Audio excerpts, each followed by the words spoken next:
Hello dear English learners and lovers, today I am present with a new video that is very important for all learners and for students also. Use of introductory words, that is there, here and it.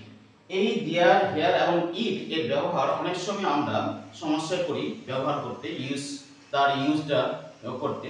অতএব আজকে এই ক্লাসে there, here এবং it এর যে যত সমস্যা এবং তার স্ট্রাকচার, আর তোমাদেরকে আরো একটা বুঝিয়ে দিব যে এখানে তোমরা হয়তো জানো কিনা, সাবজেক্ট সেটা হচ্ছে ইমটি সাবজেক্ট।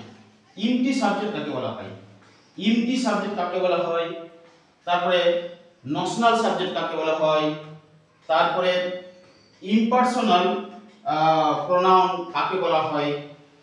এই এখানে ইমটি সাবজেক্ট, নশনাল সাবজেক্ট কাকে বলা হয়, সেগুলো কি সেটা সম্পর্কে তোমাদেরকে বলছি।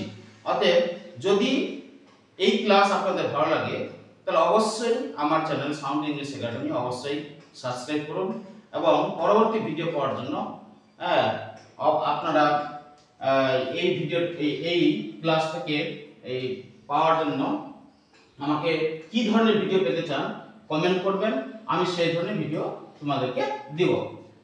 চলো এবার ইন্ট্রোডাক্টরি হিয়ার, দেয়ার এবং ইট এর সম্পর্কে বলি।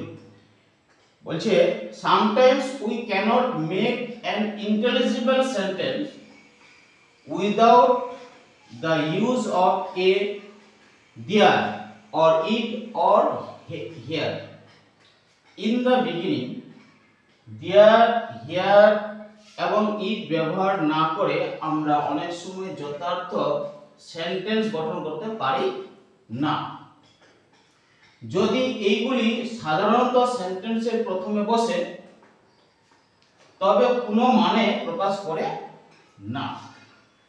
কোথাও কিছু আছে বা নেই, ছিল বা ছিল না, হবে বা হবে না, অর্থাৎ সেন্টেন্সে যদি কোনো মালিকানা না থাকে, কি বললাম, মালিকানা যদি না থাকে তাহলে দেয়ার বা হিয়ার বা ইট ব্যবহার করে সেন্টেন্স গঠন করা হয়।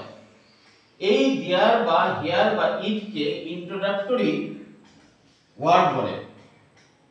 এই আবার এই দেয়ার, হিয়ার এবং ইট কে ইমটি সাবজেক্ট বলে। ইমটি, এই ইমটি সাবজেক্ট এটা কে বলেছে, ইস্টউড। ইস্টউড এটা বলেছেন যে দেয়ার, হিয়ার এবং ইট কে ইমটি সাবজেক্ট বলে। আবার এই দেয়ার বা হিয়ার